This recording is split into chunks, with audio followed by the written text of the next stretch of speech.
সমস্ত নবীরা ছিলেন বিনয়ী মানুষ, নরম মানুষ, নরম মনের মানুষ। আমাদের নবীজির ব্যাপারেও এমন অনেক বর্ণনা আছে যেখানে নবীজির পরিচয় পাওয়া যায়। খুব নরম মনের মানুষ নবীজি, খুব সাধারণ মানুষের মতো তিনি জীবন যাপন করতেন।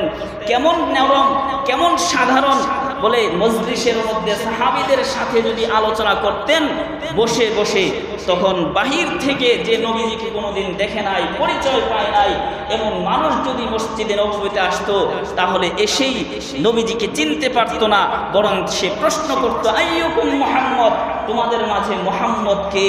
তখন মানুষ দেখাই দিত, ওই যে এখানে বসে আছে এই লোকটাই হলো মুহাম্মদ। এটা ছিল নবীজির আদর্শ। সাহাবারা নিচে বসতেন, নবীজিও সাহাবীদের সাথে নিচে একসাথে মিলেমিশে বসতেন।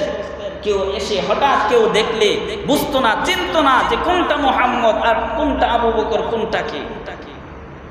হিজরতের সময় তো হিজরত করে নবীজি যখন মদিনায় গেলেন, সাথে আবু বকর রাদিয়াল্লাহু তাআলা আনহু ছিলেন। তো মানুষরা প্রথমেই কিছু মানুষ নবীজিকে দেখে নাই, আবু বকরকেও দেখে নাই। তো কে মুহাম্মদ, কে নবী আর কে সাহাবী এটা তো জানে না। এজন্য অনেকেই এসে আবু বকর রাদিয়াল্লাহু তাআলা আনহুর সাথে মুসাফা করা শুরু করছে। কেন? নবীজি এত সাধারণভাবে থাকতেন, এত বিনয়ী মানুষ ছিলেন যে বুঝতেই পারত না কেউ যে এটা একজন নবী, এটা একজন দু জাহানের বাদশা। আমাদের তো গর্বের শেষ না। এটা বোঝার জন্য, নবীজির বিনয় বোঝার জন্য দুইটা হাদিস আপনাদেরকে শোনাচ্ছি। এক নম্বর হাদিস, হিজরতের পরের ঘটনা। আনাস রাদিয়াল্লাহু তাআলা আনহার মা বর্ণনা করতেছেন, নবীজি যখন মক্কা থেকে হিজরত করে মদিনায় আগমন করলেন, মদিনার মানুষরা নবীজির জন্য আগে থেকে অপেক্ষমান ছিল। কারণ তারা নবীর কদর বুঝতো। কিভাবে বুঝতো? কারণ মদিনায় এসে ইহুদি এবং খ্রিস্টান আহলে কিতাব, যাদের কাছে তাওরাত ইনজিল কিতাব ছিল, এরা বসবাস করেছিল, বসবাস গেড়েছিল সেখানে। তো সেখান থেকে এই আহলে কিতাবদের থেকে মদিনার মানুষরা অনেক আগে থেকেই শুনে আসতেছে যে আখিরি নবী দুনিয়াতে আসবেন, এসে এই জায়গায় তার বসবাস হবে, তিনি এই জায়গায় হিজরত করে আসবেন। মদিনার মধ্যে খেজুরের বাগান বেশি ছিল, সেই এলাকায় নবী যে আসবেন এটা তারা আগে থেকেই শুনে আসতেছিল, যার কারণে তারা অপেক্ষমান ছিল। পরে যখন হিজরতের সময় হইল, মদিনার মানুষরা নবীজির জন্য পাগল পাগল হয়ে অপেক্ষা করতেছিল। নবীজি যখন মদিনায় গেলেন, তখন মদিনায় যাওয়ার পরে সাহাবীরা যে যা পারে, যার যে সামর্থ্য আছে, সামর্থ্য অনুযায়ী নবীজির কাছে হাদিয়া তোহফা নিয়ে আসতে লাগলো। পুরুষরা যেমন নবীজিকে হাদিয়া তোহফা দিতে লাগলো, সাহাবী, মহিলা সাহাবী, নারী সাহাবী যারা ছিল তারাও নবীজিকে হাদিয়া দিতে লাগলো। কিন্তু আনাস রাদিয়াল্লাহু তাআলা আনহুর মা তিনি এমন এক মহিলা যিনি নবীজিকে হাদিয়া তোহফা দেওয়ার মতো এমন ভালো কোনো জিনিস ঘরের মধ্যে পাইলেন না, যার কারণে তিনি, আনাস রাদিয়াল্লাহু তাআলা আনহুর বয়স তখন ছিল মাত্র 8 বছর বয়স। কয় বছর? 8 বছর বয়স। আনাস রাদিয়াল্লাহু তাআলা আনহুর মা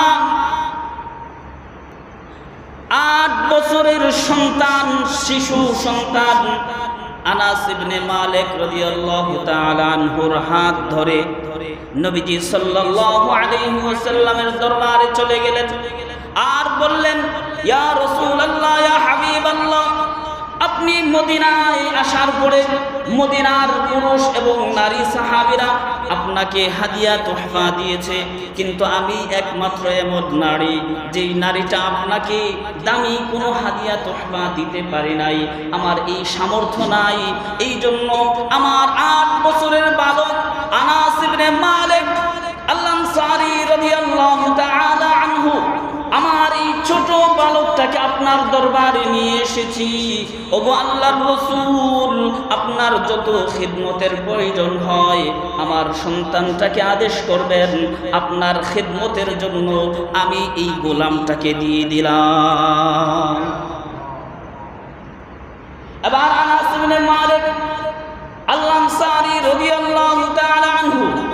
নবীজির মাদানী জিন্দেগি 10 বছরের জিন্দেগি, পুরা 10 বছর নবীজির খিদমতে লিপ্ত ছিলেন। 10 বছর খিদমত করার পরে যখন নবীজির ইন্তেকাল হয়ে গেল, এবার আনাস রাদিয়াল্লাহু তাআলা আনহু তার তাবিঈ সাহাবীদের সামনে বর্ণনা করতেছেন, ও আমার তাবিঈ, ও আমার সাথীবর্গ, আমি বিশ্ব নবী মুহাম্মদুর রাসূলুল্লাহ সাল্লাল্লাহু আলাইহি ওয়াসাল্লামের 10 বছর পর্যন্ত খিদমত করেছি, কিন্তু কোনোদিন আমাকে কোনো খিদমতের জন্য, কোনো কাজের জন্য এই কথা বলেন নাই, ও আনাস তুমি এটা করেছে কোনো, অথবা করার প্রয়োজন ছিল না কিন্তু আমি করে ফেলেছি, এটার জন্য আল্লাহর রাসূল আমাকে বলেন নাই, ও আনাস তুমি এই কাজটা করনি কেন? এবং এই 10 বছরের ভিতরে বিশ্ব নবী মুহাম্মদুর রাসূলুল্লাহ সাল্লাল্লাহু আলাইহি ওয়াসাল্লাম আমাকে কোনো কাজের জন্য কোনোদিন গালি দেন নাই, কোনোদিন আমাকে কোনো কটু কথা বলেন নাই, আঘাত করেন নাই, কোনো কাজের জন্য নবীজি আমাকে ধমক পর্যন্ত দেন না।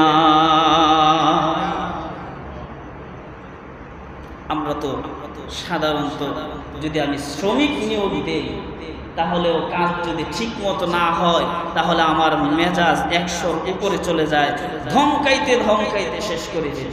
এটা স্বাভাবিক মানবিক গুণ এটা। কিন্তু আল্লাহর রাসূলের 10 বছর, 1 ঘন্টা 2 ঘন্টা, 1 দিন 2 দিন নয়, আনাস ইবনে মালিক রাদিয়াল্লাহু তাআলা আনহু পুরা 10 বছর মাদানী জিন্দেগি নবীজির খিদমত করেছেন। এরপরে বলতেছেন নবীজি আমাকে একদিন একটা ধমক পর্যন্ত দেন না। এটা ছিল নবীজির আদর্শ, এটা ছিল নবীজির নরম মানুষের পরিচয়। কত বিনয়ী মানুষ ছিলেন তিনি। আজকে আমাদের ভিতরে অহংকার ভরা। আরেকটা ঘটনা শোনাই, আমাদের কেউ যদি কোনো ক্ষতি করে তাহলে আমাদের অবস্থা হলো এমন যে যতক্ষণ পর্যন্ত পাল্টা তার ক্ষতি করতে না পারবো ততক্ষণ পর্যন্ত আমার মনে শান্তি আসে না, আমাদের মনে শান্তি আসে না। বিষয়টা এমন না, আমাদের অবস্থাটা এমন হয়ে গেছে যে আমার কেন ক্ষতি করলো, আমিও তার ক্ষতি করে এরপরে ছাড়ব।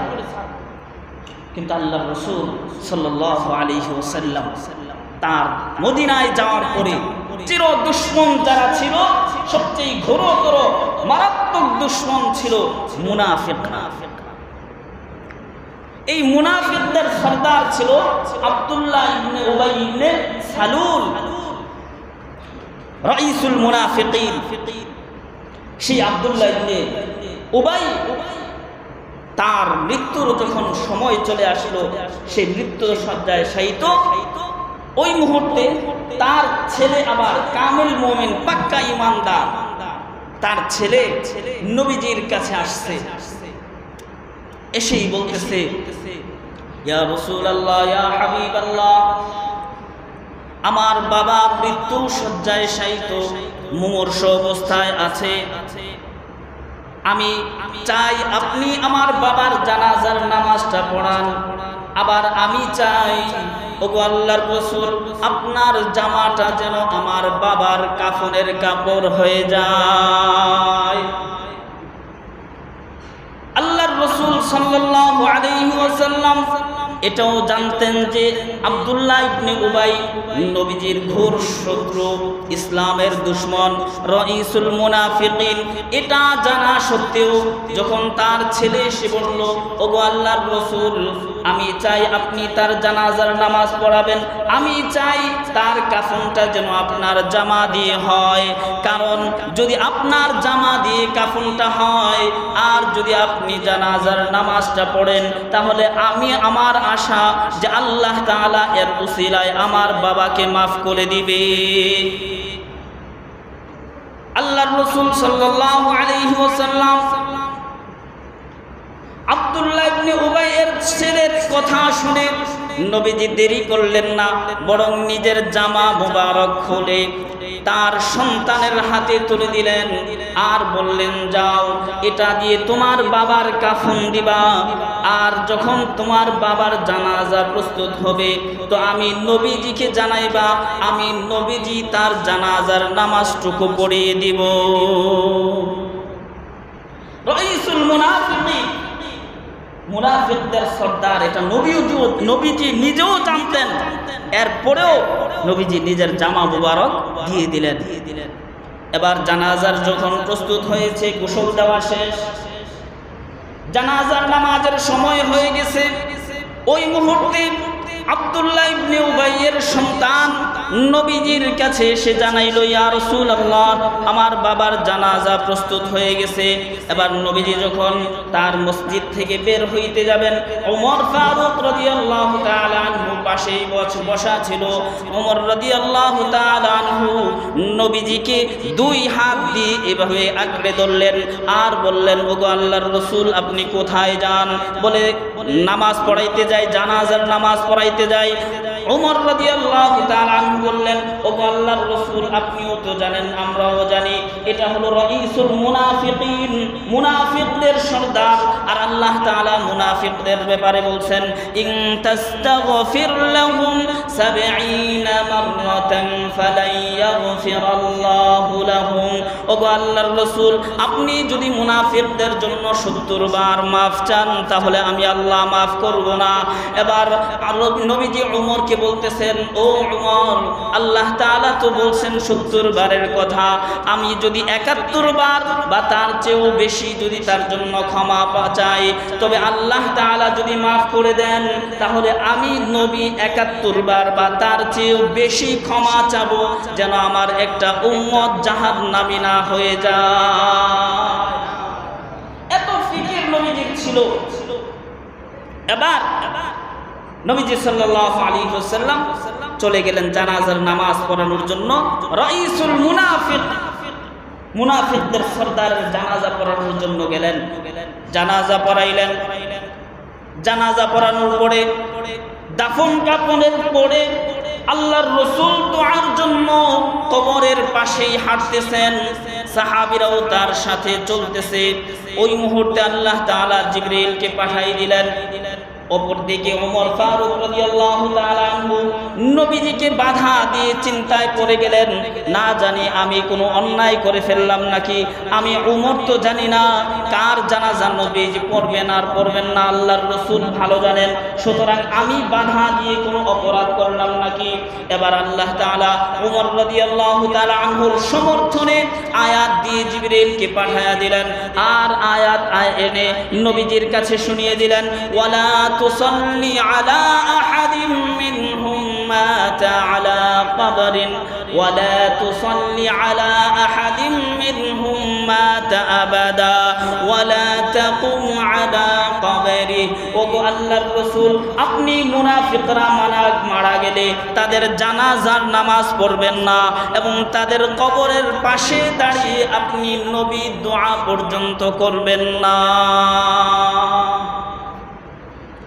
এটা ছিল নবীজির আদর্শ, নবীজির তাওয়াদু, বিনয়। এই রাইসুল মুনাফিকিন কত বড় ক্ষতি করেছে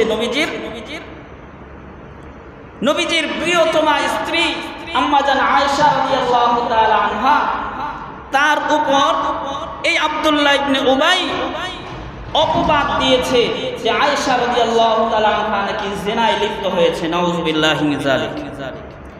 এই কথাটা গোটা মদিনায় এই আব্দুল্লাহ ইবনে উবাই এবং তার গ্যাংদেরকে নিয়ে এই কথাটা মদিনার অলিতে গলিতে ছড়াইয়া দিছে।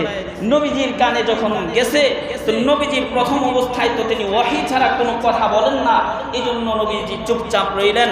আম্মা জান আয়েশা রাদিয়াল্লাহু তাআলা আনহার সাথেও কথা বলা ছেড়ে দিলেন। এইভাবে 40 দিন পর্যন্ত কেটে গেল। আয়েশা রাদিয়াল্লাহু তাআলা আনহার সাথে তেমন ভালোভাবে কোনো সাক্ষাৎ নাই, নবীজির কোনো কথাবার্তা নাই। এইভাবে 40 দিন পর্যন্ত ছিল। এরপরে 40 দিন পরে আল্লাহ তাআলা আম্মা জান আয়েশা রাদিয়াল্লাহু তাআলা আনহার পবিত্রতা ঘোষণা করে সূরা নূরের মধ্যে 10টি আয়াত নাযিল করে দিলেন। সুবহানাল্লাহ। সেখানে জানিয়ে দিলেন, ওগো আল্লাহর রাসূল, যে এই ঘটনার মূল হুদা, এই বদনাম যে ছড়াইছে ইফকের ঘটনাটা, মিথ্যা ঘটনা, এর মূল হলো আব্দুল্লাহ ইবনে উবাই। নবীজি এখানেও আব্দুল্লাহ ইবনে উবাই এর কথা নবীজি সেখানেও শুনেছেন যে আব্দুল্লাহ ইবনে উবাই নবীজির পরিবারের মধ্যে ফিতনা ফাসাদ সৃষ্টি করার 1 নম্বর অপরাধী। এত বড় অপরাধী হওয়া সত্ত্বেও নবীজি শেষ জমানায় নিজের কাফনের জন্য নিজের জামাটুকু খুলে দিয়েছেন, আবার তার মাফের জন্য নিজে জানাজার নামাজ পড়ার জন্য চলে গেলেন। তার প্রতিশোধ নিয়ে ছাড়তাম। কিন্তু নবীজি এত আদর্শবান আর এত বিনয়ী, এত নরম মনের মানুষ ছিল যে তার নিজের কোনো বিষয়ে ক্ষতি করলে কারো থেকে কোনোদিন প্রতিশোধ নিতেন না।